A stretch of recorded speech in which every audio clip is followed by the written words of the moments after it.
আপনি আল্লাহর বিধান মানবেন না, সমাজ সুন্দর হবে কিভাবে? আপনার বানানো আইনে হবে না। আমি আগেই বলতেছি, আপনি ধর্ষক হয়ে ধর্ষণের বিচার করতে পারবেন না, আপনি চোর হয়ে চুরির বিচার করতে পারবেন না, আপনি বড় দুর্নীতিবাজ হয়ে দুর্নীতির বিচার আপনার দ্বারা করা সম্ভব না। তাহলে তো স্ববিরোধী হবে। যারা বলে ইসলামের বিধানকে মধ্যযুগীয় বর্বর আইন বলে, যারা ইসলামের বিধান কোরআনের বিধানকে তাচ্ছিল্য করে, তারা অনেক আগেই ঈমান যদি থেকে থাকতো কখনো তারা হারিয়ে ফেলেছে। আজকের এই আধুনিক সমাজের আমরা সভ্য মানুষেরা যারা সভ্য নিজেদেরকে দাবি করি, আজকের এই ২৬ সালের এই সময় এসে আল্লাহর কোরআনের আইন কোরআনের বিধানকে আমরা মধ্যযুগীয় বর্বরতার সাথে তুলনা করতেছি। নাউজুবিল্লাহি মিন যালিক। আলোচিত ঘটনা আমরা সবাই জানি, বাংলাদেশের ঢাকাতে রামিসা নামে যে মেয়েটি ৮ বছর বয়স্ক ক্লাস 2তে পড়তো, তার সাথে যে নির্মমতা এবং নৃশংসতা ঘটেছে, তাই সভ্য সমাজে কল্পনা করা যায় না। আমরা যে কতটা অসভ্য, কতটা বর্বর, কতটা আমাদের পাশবিক চিন্তাধারা আমরা লালন করি, তা চিন্তাও করা যায় না। এই বিষয় নিয়ে যখন আমাদের রাষ্ট্রের সরকারের সর্বোচ্চ আইনের যিনি মানুষ, বিশেষ করে আইন শৃঙ্খলা নিয়ন্ত্রণ করা যার দায়িত্ব স্বরাষ্ট্রমন্ত্রী, তাকে যখন এই বিষয়ে প্রকাশ্যে শাস্তি দিতে হবে এই দাবি করা হয়, এই দাবির ব্যাপারে তার কাছে জানতে চাওয়া হয়। আপনারা দেখে থাকবেন গতকালকে তার সে ভিডিও সারা সব জায়গায় সে ভিডিও ভাইরাল হয়েছে। উনি জবাবে বলেছেন, আমরা মধ্যযুগীয় জামানায় নেই, আমরা আধুনিক জামানার মানুষ। ওনার বক্তব্য, উনি যা বোঝাতে চেয়েছেন তার সার কথা হলো, প্রকাশ্যে শাস্তি দেওয়া এটা হলো মধ্যযুগীয় কায়দা। নাউজুবিল্লাহ, এটা হলো বর্বরতা। আসুন তার বক্তব্য আর আল্লাহর কোরআন কি বলে এটা একটু মিলাই দেখবেন। আমরা ইসলাম সম্পর্কে যদি ন্যূনতম জ্ঞান থাকে, ইসলাম সম্পর্কে যদি আমাদের ন্যূনতম জানাশোনা থাকে, তাহলে কোরআনের বিধানকে বর্বর বা মধ্যযুগীয় আইনের সাথে, বিধানের সাথে, বিচারের সাথে তুলনা করা যেতে পারে না। আমাদের ঈমান নষ্ট হওয়া তো দূরের কথা, আদৌ ঈমান আছে কিনা এটা হলো বড় কথা। আদৌ ঈমান ছিল কিনা, আদৌ ঈমান আছে কিনা, আদৌ আমরা মুসলমান কিনা, এটা বড় প্রশ্ন। ঈমান নষ্ট হওয়া, মুসলমানই তো চলে যাওয়া, এটা তো পরের ব্যাপার। আপনার কাছে থাকলে তো হারাবে, আপনার কাছে নেই তা হারাবেটা কি? আল্লাহ তাআলা জেনার ব্যাপারে, ব্যভিচারের ব্যাপারে কোরআনে বিধান দিয়েছেন। অবিবাহিত হলে ১০০ বেত্রাঘাত, আর বিবাহিত হলে হাদিসের মাধ্যমে জানা যায় তাদেরকে নবীজির আমল থেকেও প্রমাণিত যে পাথর মেরে প্রকাশ্যে মাটির ভিতরে অর্ধেক পর্যন্ত তাদেরকে গেড়ে দিয়ে পাথর মেরে মেরে প্রকাশ্যে মানুষের সামনে হত্যা করতে হবে। মধ্যযুগকে বর্বর যুগ বলা হয় এজন্য, এই সময়টা ছিল মুসলমানদের জয় জয়াকার। আর এই ইতিহাসকে ঢাকতে গিয়ে ইউরোপ এবং পৃথিবীর কাফের মুশরিকরা ওই যুগকে মধ্যযুগ নাম দিয়ে একটা কলঙ্ক, যেটা আমরা সাধারণত দেখে থাকি, ভালোকে মন্দ বানানোর জন্য বিভিন্ন ট্যাগ দিয়ে দেওয়া হয়। ঠিক মুসলিম জাতির ইতিহাসকে মুছে ফেলার জন্য, গৌরব উজ্জ্বল ইতিহাসকে ঢেকে ফেলার জন্য তারা মধ্যযুগকে, ইসলামের স্বর্ণযুগকে তারা বর্বর যুগ হিসেবে, অন্ধকার যুগ হিসেবে তারা প্রমাণ করতে চায়। নাউজুবিল্লাহি মিন যালিক। আর আমরা কিছু মাথামোটা গরু খাওয়া ইসলাম সম্পর্কে চরম অনভিজ্ঞ মুসলমান আছে, আবার বড় বড় দায়িত্ব হোল্ড করে বসে আছি, তারা ইসলাম সম্পর্কে বলে দিলাম, ফট করে যা মুখে আসলো তাই বলে দিলাম। আসুন এটা ইসলামের সাথে, কোরআনের বিধানের সাথে কতটা কটূক্তিমূলক হয়েছে আমরা কোরআন থেকে তা বোঝার চেষ্টা করি। ইসলাম শুধুমাত্র জেনার শাস্তি হিসেবে পাথর দিয়ে হত্যা করা অথবা ১০০ বেত্রাঘাতের কথা বলা হয়নি। এই অপরাধ, এই জিনা ব্যভিচার যাতে ঘটতে না পারে তার সমস্ত ব্যবস্থাপনা বিধান আগে দেওয়া হয়েছে। ওই বিধানগুলোকেও লঙ্ঘন করে যদি এরপরও চূড়ান্তভাবে ব্যভিচার বা জিনায় লিপ্ত হয়, তখন এই কঠোর শাস্তির কথা বলা হয়েছে। আর মানবরচিত আইনের ফাঁকফোকর হলো জেনা, ধর্ষণ, এগুলোর জন্য শাস্তি মৃত্যুদণ্ড, এটা আছে ঠিক আছে, কিন্তু এই জেনার পরিবেশ, ব্যভিচারের পরিবেশ যাতে তৈরি হতে না পারে এ ব্যাপারে কোনো পদক্ষেপ আমাদের মানবরচিত আইনে নেই।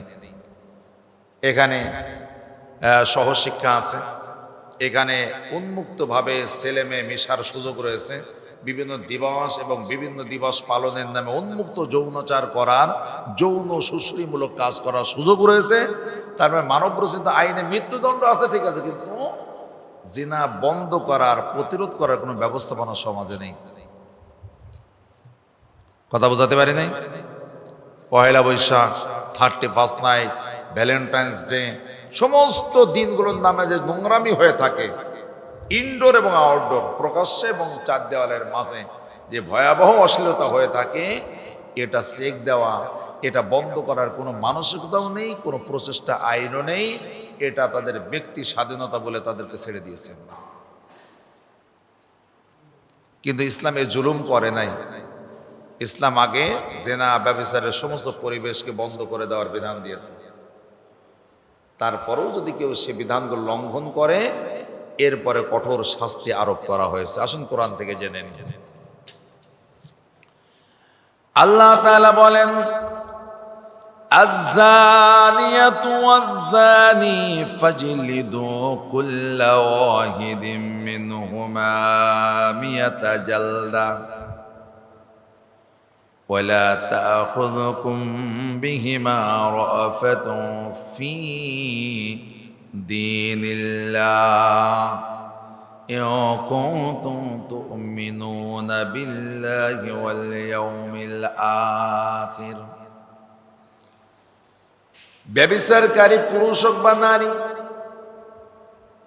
আল্লাহ শাস্তি ঘোষণা করলেন, ফাজলিদু কুল্লা ওয়াহিদিন মিনহুমা মিয়াতা জালদা। তাদের প্রত্যেককে যদি অবিবাহিত হয় 100 করে বেত্রাঘাত লাগিয়ে দাও। প্রত্যেকের জন্য 100 বেত্রাঘাত লাগাও জিনা ব্যভিচারের জন্য।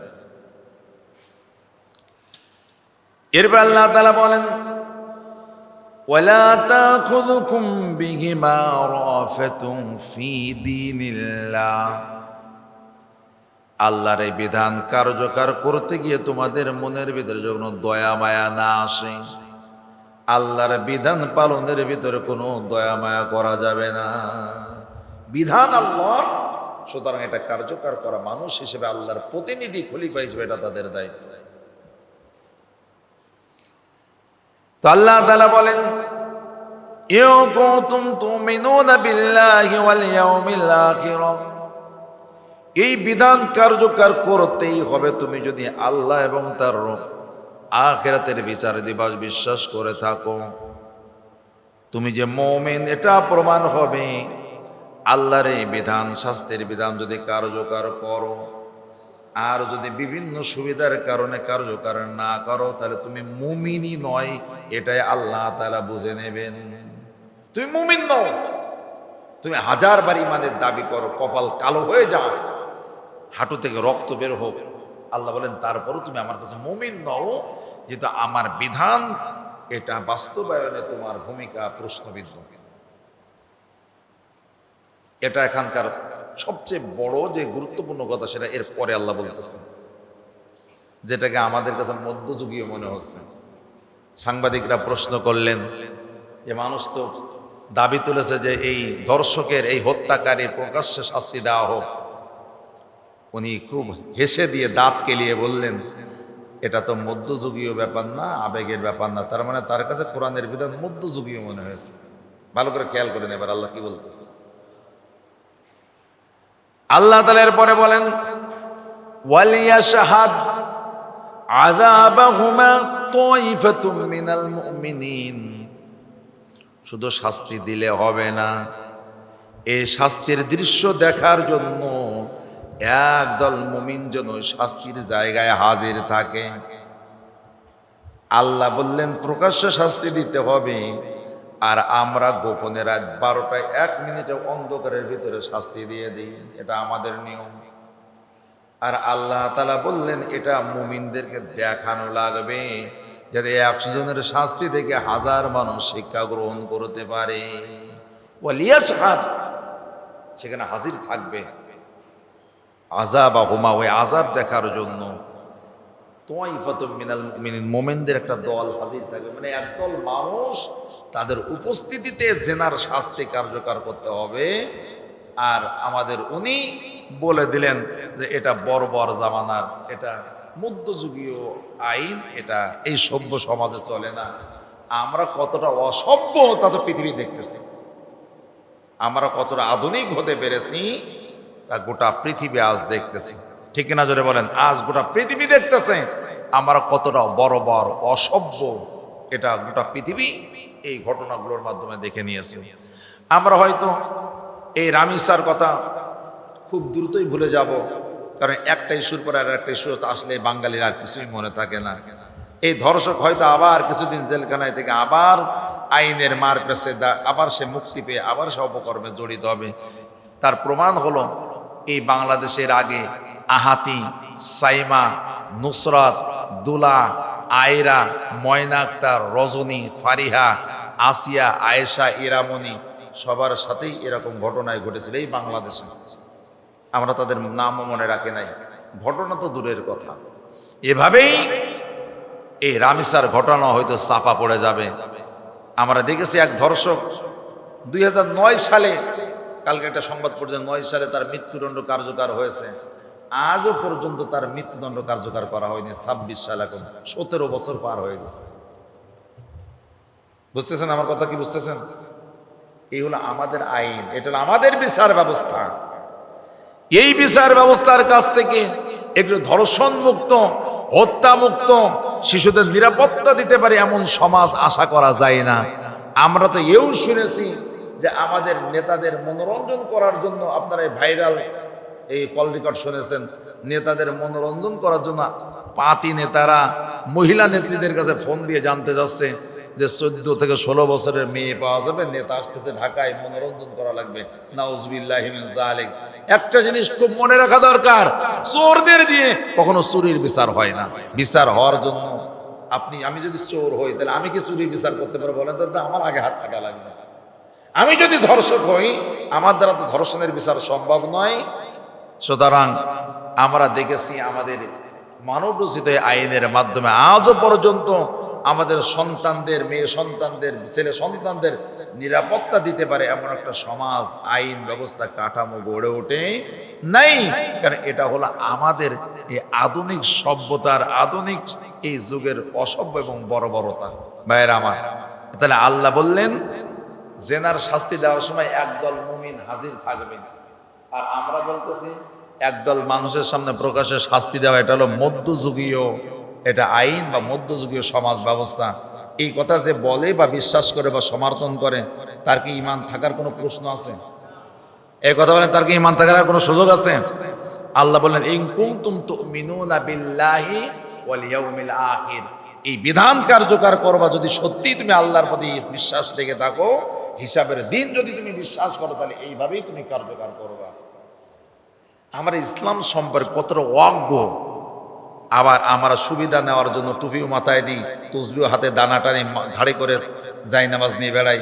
আমাদের বহুরূপী চরিত্র, এই জন্য বর্তমান প্রজন্ম আমাদের নেতৃত্বদেরকে থুতু দেয়, তাদেরকে ঘৃণা করে মন থেকে, কারণ এদের চরিত্রের সাথে বক্তব্যের সাথে কোনো মিল পাওয়া যায় না।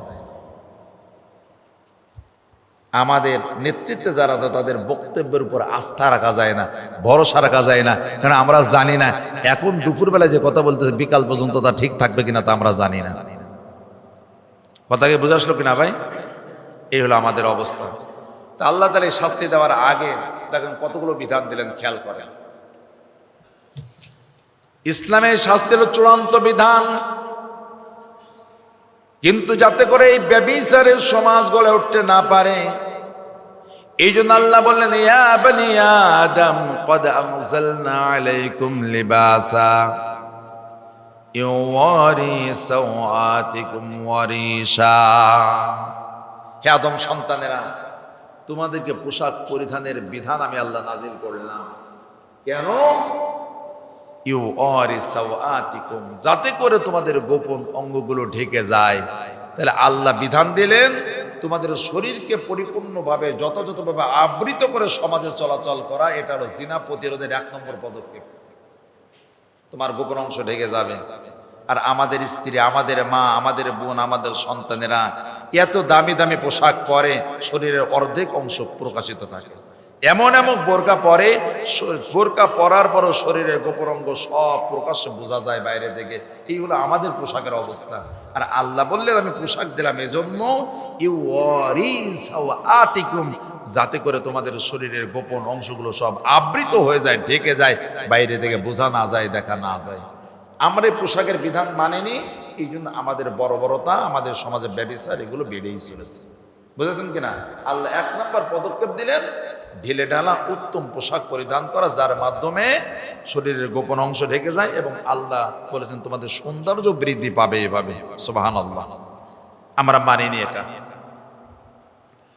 2 নম্বর আল্লাহ তাআলা বলেন, হে মুমিনেরা শোনো, পর্দার বিধান বলতে যা বোঝো ওটা নারীকে আগে দেওয়া হয় না, আগে পুরুষের পর্দা দেওয়া হয়েছে। কুল্লিল মুমিনিনা ইয়াগুদ্দু মিন আবসারিহিম ওয়া ইয়াহফাযু ফুরুজাহুম। ও নবী, আল্লাহর বিধান আপনি মুমিন পুরুষদেরকে বলে দেন ওরা যেন ওদের চোখের হেফাজত করে, ওরা যেন ওদের লজ্জা স্থানের হেফাজত করে। সুবহানাল্লাহ। পুরুষ জাতি যতক্ষণ তার চোখের এবং লজ্জা হেফাজত করবে না, ততক্ষণ পর্যন্ত নারীকে প্যাকেট করে রাখা হলেও তারা নিরাপত্তা লাভ করতে পারবে না। কেননা নারীর নিরাপত্তা, তার ইজ্জতের হেফাজত, আবরুর হেফাজত নির্ভর করতেছে পুরুষরা তাদের পর্দা আল্লাহর বিধান মানতেছে কিনা। সেটা হলো চোখের হেফাজত, লজ্জা স্থানের হেফাজত, এটা পুরুষের পর্দা। সূরা নূর আয়াত নাম্বার 30। তাহলে পুরুষের পর্দা কি বোরকা পরা না চাদর গায়ে দেওয়া? পুরুষের পর্দা হলো চোখের হেফাজত, লজ্জা স্থানের হেফাজত, এটা পুরুষের পর্দা। আল্লাহর পরের আয়াতে বললেন, ওয়াকুল লিল মুমিনাতি ইয়াগুদুদনা মিন আবসারিহিন্না। ও নবী, আপনি যারা মুমিনা নারী আছে তাদেরকে বলে দিন ওরাও যেন ওদের চোখের হেফাজত করে, ওরাও যেন ওদের লজ্জা স্থানের হেফাজত করে। সুবহানাল্লাহ। প্রথম 2টা কাজে পুরুষেরও যা, মহিলারও তাই। পুরুষরাও চোখের হেফাজত করবে, নারীরাও করবে। পুরুষরাও লজ্জা স্থানের হেফাজত করবে, নারীরাও করবে। এই 2টা কাজে সমান সমান। বুঝতেছেন না ভাই? আমাদের সমাজে এই 2টা কাজ না করে আমাদের মা বোনেরা, আমাদের সমাজের নারীরা হাত মোজা, পা মোজা, চোখে কালো চশমা, সারা শরীর ঢেকে বেগানা পুরুষের সাথে ওই পার্কে ঘুরে বেড়াচ্ছে গিলে তোলায়। যে এ কি পর্দা করার জন্য পড়েছে বোরকা? কি জন্যই পড়েছে? বোরকা এই জন্য পড়েছে যাতে তাকে চিনতে না পারে, অপকর্ম করতে সুবিধা হয়। এই বিধান, এই বোরকা পরিধান এই জন্য করেনি যে আল্লাহকে খুব ভয় পায় তাই শরীর ঢেকে রেখেছে, তার জন্য না, বরং তাকে যেন কেউ চিনতে না পারে এই জন্য বোরকা পরিধান করেছে। এর পর্দা হয়নি, এই জন্য সে 3 নম্বর বিধান মেনেছে পর্দা। 2টা বিধান মানার খোঁজ নাই, চোখের হেফাজত নাই, লজ্জা স্থানের হেফাজত নাই। আল্লাহর বিধান মানবেন না, আর সমাজে যখন অপকর্মে ঘুরে যাবে তখন আপনি আল্লাহকেই বা সমাজকে গালি দিবেন না। আপনি তো সমাজের যে আল্লাহর যে বিধান এটা প্রতিপালন করেননি, তা সমাজে কেন বর্বরতা ছড়াবে না? আল্লাহ নারীদের কথা বলতে গিয়ে বলেন, ওয়ালা ইউবদিনা যিনাতাহুন্না ইল্লা মা যাহারা মিনহা। তবে নারীদের সৌন্দর্য প্রকাশিত করা যাবে না।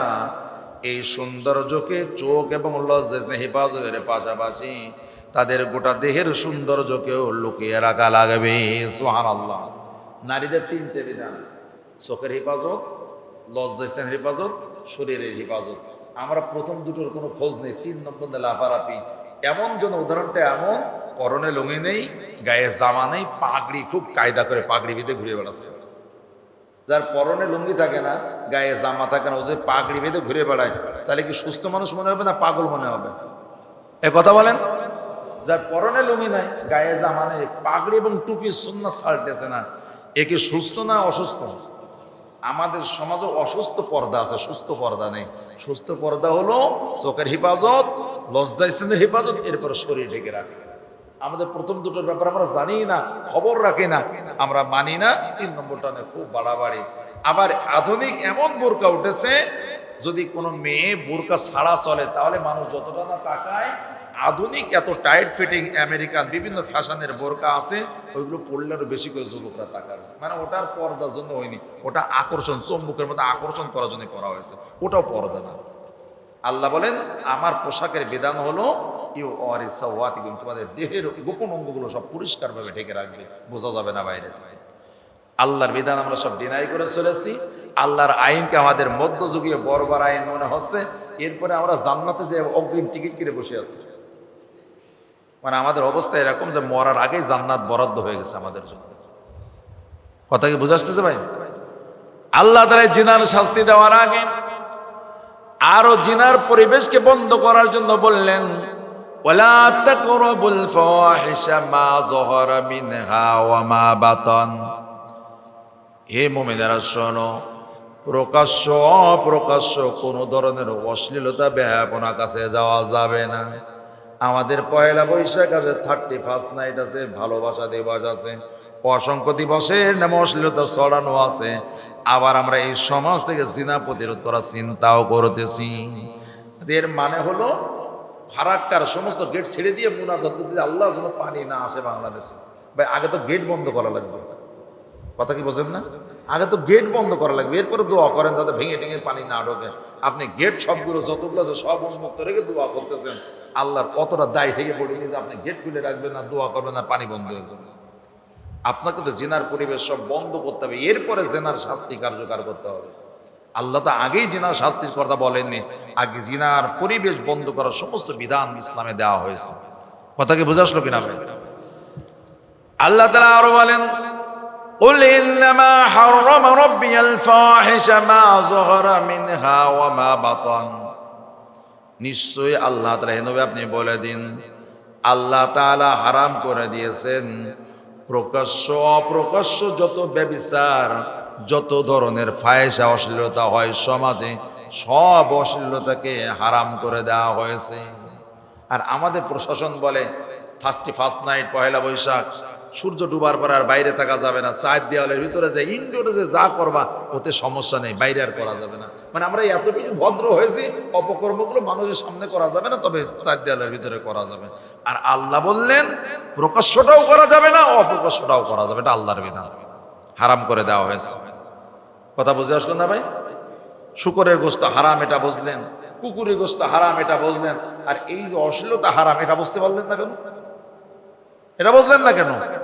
আল্লাহ তো স্পষ্ট হারাম শব্দ ব্যবহার করে বলে, কুল ইন্নামা হাররামা রাব্বিয়াল ফাওয়াহিশা মা যাহারা মিনহা ওয়া মা বাতান। হে নবী আপনি বলুন, আমার রব নিষিদ্ধ করে দিয়েছেন চূড়ান্তভাবে প্রকাশ্য অপ্রকাশ্য সমস্ত অশ্লীলতাকে নিষিদ্ধ করা হয়েছে।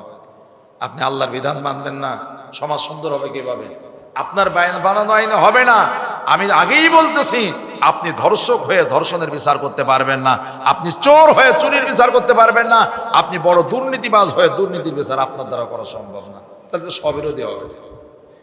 আপনাকে বিচার করতে গেলে আগে ওটা ছাড়তে হবে, আপনাকে আগে ওটা মুক্ত হতে হবে, চুরি মুক্ত হতে হবে, জিনা মুক্ত হতে হবে, দুর্নীতি মুক্ত হতে হবে, তবেই না আপনি এগুলোর বিচার করার নৈতিক ভাবে আপনি অধিকার পাবেন, নতুবা তো পাওয়ার কথা না। আমার কথা কি বুঝতেছেন কিনা ভাই? আল্লাহ এরপরে বললেন, ওয়ালা তাকরাবুজ জিনা। হে মুমিনেরা খবরদার ব্যভিচারের নিকটবর্তীও হয় না, ইন্নাহু কানা ফাহিশাতাও ওয়া সাআ সাবিলা। নিশ্চয়ই এটা হলো ভয়ঙ্কর অশ্লীলতা, এই জিনার কাজ, এবং এটা হলো ভয়ঙ্কর অপরাধের রাস্তা।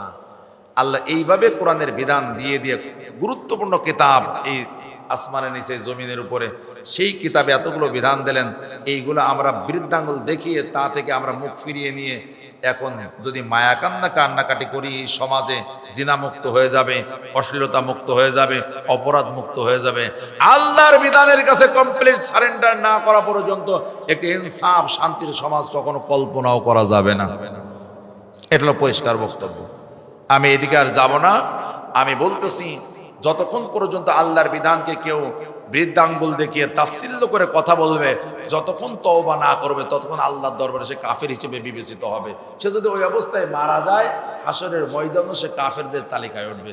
যারা বলে ইসলামের বিধানকে মধ্যযুগীয় বর্বর আইন বলে, যারা ইসলামের বিধান কোরআনের বিধানকে তাচ্ছিল্য করে, তারা অনেক আগেই ঈমান যদি থেকে থাকতো কখনো তারা হারিয়ে ফেলেছে। আর সাধারণত আমরা যে আকীদা বিশ্বাস ইসলাম সম্পর্কে রাখি, তাতে ঈমান থাকার কথা না। আর ঈমান যদি না থাকে তাহলে নষ্ট হওয়ার ভয়ও নেই। নষ্ট হওয়ার ভয় হলে ঈমান থাকলে, কথা বুঝে আসলো না? ঈমান থাকলে নষ্ট হওয়ার ভয়। আমাদের যে আকীদা, আমাদের যে বিশ্বাস, আমাদের দৃষ্টিভঙ্গি, এটা হলো ঈমান আছে আদৌ, এটা কোরআন হাদিস দ্বারা প্রমাণিত হয় না। সমিত হাজিরিন, এরপরও এই বর্বরতা, এই প্রকাশ্য বর্বরতার পরেও যদি কোনো আইনজীবী, কোন উকিল সাহেব যদি এই অপরাধের পক্ষে যদি দাঁড়ায়, টাকার লোভে, অর্থের লোভে তাকে অপরাধীকে বাঁচানোর চেষ্টা করে, তাকে কল্পনা করা উচিত যে এই জায়গায় যদি আমার কন্যা থাকতো, আমার মেয়ে থাকতো, তাহলে আমি কি করতাম? কিন্তু আমরা এই টাকা পয়সা অনেক এই ধরনের আইনজীবী সমাজে রয়েছে, ভালো আইনজীবী যে নেই তা না, অনেক এরকম আইনজীবী রয়েছে যারা এই অর্থের লোভে এমন কোনো মামলা নেই যা নিতে তারা রাজি না। তারা যে কোনো কায়দা আইনের ফাঁক ফোকর দিয়ে তারা বাঁচিয়ে দেবে। বাঁচিয়ে দেওয়ার সুযোগ আছে বলেই তো 2009 সালে মৃত্যুদণ্ড হয়েছে, 26 সালে এখনো কার্যকর হয়নি। যেই বাচ্চাদের ধর্ষণ করে হত্যা করেছিল তাদের বাপ মার ট্যাক্সের টাকা দেওয়া আজ পর্যন্ত সেই সন্ত্রাসীকে লালন পালন করা হচ্ছে জেলখানায়। এসছে হতাশার আর কি হতে পারে? এসছে হতাশার আর কি হতে পারে? আপনি এই সমাজে ধর্ষণের বিচার কামনা করেন, বলছেন নাকে তেল দিয়ে ঘুমানো ভালো। এই সমাজে যতক্ষণ ইনসাফের আল্লাহর বিধানের কার্যকর আইন এবং ন্যায় এবং সৎ দুর্নীতি মুক্ত ধর্ষণ মুক্ত মানুষের হাতে যতক্ষণ পর্যন্ত না এই শাসন ব্যবস্থা আসবে ততক্ষণ পর্যন্ত এই ধরনের অপরাধের বিচার চাওয়া পাওয়ার কোনো সুযোগ অন্তত নেই।